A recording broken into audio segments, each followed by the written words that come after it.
On a sleepy summer day in Delaware, Ohio, you might expect to hear the crack of a baseball bat or the whack of a golf ball, but probably not this sound.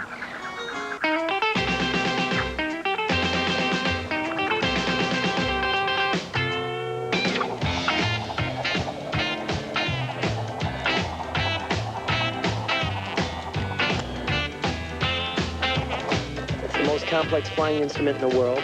It's art in motion. It's functional art. Boomerangs are by far the greatest sport for me. It's my #1 sport. You're the quarterback and the receiver. It encompasses so many different aspects of sport, art, recreation that that's what's amazing about it to me. Yes, boomerangs are coming back, and the appeal for these top-ranked competitors at the 1991 U.S. National Championships seems to touch something in the independent American spirit. It really is unlike any other sport. You make these boomerangs that you compete with. It's kind of, you think about a golfer out on the field playing around a golf, and now imagine that same golfer out there making his own clubs and balls and playing the sport. The first boomerangs were refined from a traditional throwing stick called a kylie, a multi-purpose tool, sort of a Swiss Army knife for the Aborigines. It's thought that as they were used, one edge wore down, and their makers discovered when tossed, they would lift and return.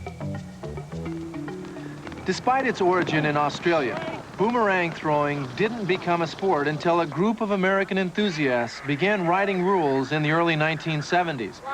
Now there are tournaments around the world, but the undisputed best players are from the U.S. I started when I was 10 years old, started as a kid, and it just was so intriguing that you could throw something and have it come back to you. That's really what kept my interest all through junior high and high school. I had no idea there was a competition involved in boomerang throwing. It was just something that intrigued me. Chet Snouffer has won the national championship a record 5 times. He's held the world championship twice. One of my strengths now is that I don't have too many weaknesses competitively. But really the key to the sport is concentration, focus, blocking out the external factors and reading the wind properly and then picking the right boomerang. Chet is definitely the man to beat always. Even though I won the world championship on that day, he's still kind of the man to beat. John Kohler took Chet's world title last April, and there's no shortage of other tough competitors. But everyone on the field knows what their biggest challenge really is. You're against Mother Nature. You're not really against the others. You have to perform. You got to make the boomerang perform properly and throw properly into the wind. We're going to do this now so everybody knows what's going on, and we'll have we'll finish with 5 to 10 minute general warm-up. We'll come together, do some formal thing like go, ah, and then we'll all go out, okay? I thought with all these experts around, somebody could finally tell me why a boomerang comes back. It must be on the wrist. You throw it straight overhand when coming down like that, comes back. This is the arm. Let's see. Wait a minute, stop. I'm trying to figure this out. It's got two airfoils. There's a leading edge and a trailing edge. This is a right-handed boomerang.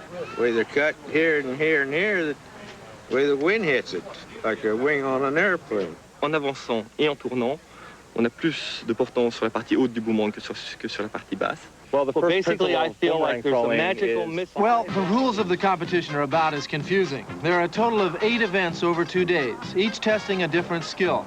With several people throwing at once, the playing field can look like a UFO convention.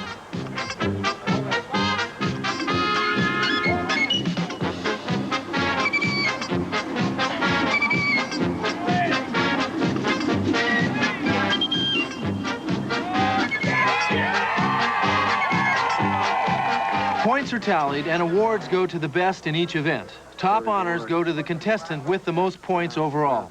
You just want to go out and do your best job. I know if I do my best job that I can stay out there all day. I'll stay out there as long as it takes. The first event, Fast Catch, is a chance for power throwers like Chet and John Kohler to show how quickly they can complete 5 throws. I was pumping along pretty good, shooting it at about a 22-second round, and the last rang came around. It looked like it was going to drop in low. I went out of the circle to go get it, and it kind of came up at me like that, and so I caught it, and it kind of slid through my hands a little bit and nailed me in the lip here. So little danger factor. Chet had his own problems with his first round. How much time? 5. And it was his younger brother, Greg, who came in with the best time for the event. I've always been Chet's brother, and in the last couple of years, I've gotten a little more competitive for him, which made it more interesting because, you know, you kind of get a little more respect from the other boomerangers out there.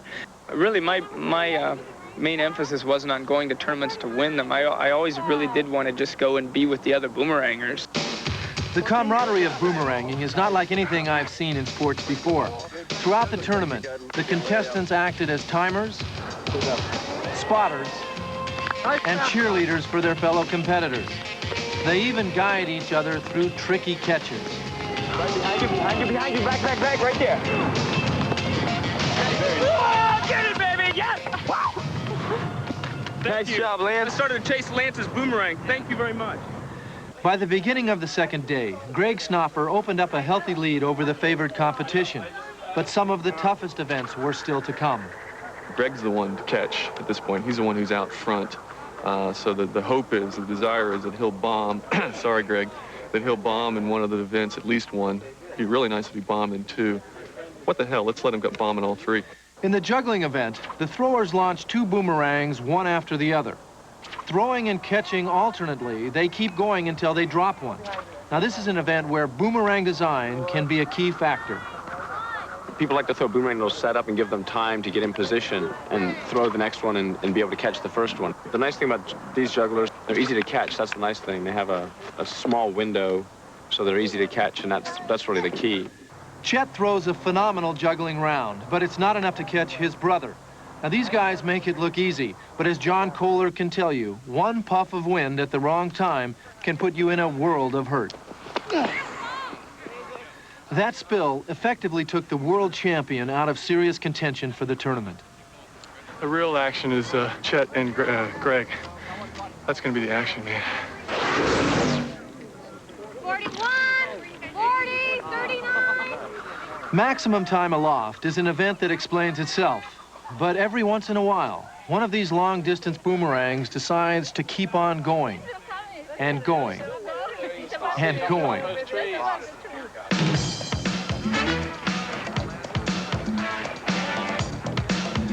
Now, the last event is aptly called endurance. How many rangs can you throw and catch in 5 minutes? Going into the final stretch, the Snouffer brothers are 1 and 2, with Greg still 1/2 point ahead. Endurance has always been fairly decent for me. I'll get sometimes in there when the winds get tricky in the middle of a round and just go to pieces. I mean, I've had it go where I was on a record pace in the first 2-3 minutes, and all of a sudden, boom, you just snapped right out of it by the wind. This year, Chet has to face the fact that his own brother could beat him to the title. I'm always ready to lose to my brother. He's such a great thrower. And, you know, psychologically, I tell myself, if you're going to lose to somebody, that would be the guy. Greg's throwing was solid, but he knew all that could change in a moment. You just got to avoid that nightmare scenario in endurance where you wind up chasing a boomerang for 5 minutes and you're just out of breath and you're about ready to die. Greg finished with 45 catches, the highest number to that point, leaving Chet to play catch-up. The end of endurance, I knew I had to go 9 a minute. And then I found myself a little bit short. With about 2 minutes to go, I was exactly 20 away. I was 20 off the pace. So I knew I had to go 10 a minute, but I knew there was no room for error. The catches were mounting up, but the seconds were counting down. With 1 minute left, I was about 9 away. Good move, 37. Chet needed to beat his brother's 45 to keep his title. The next 2 catches were critical. That's number 45. He's tied, and with the next catch, he wins the competition, with time left for his rang to take 1 victory lap. 47. Whoa! I dropped those 2 too. And just like a boomerang, Chet keeps returning as national champ. This is his 5th consecutive win, a remarkable feat considering the caliber of his competitors. This is as tough a field as they get. It seems like every year they get tougher, and you got to fight like a dog, you know. But so this one probably feels the best. This feels really good.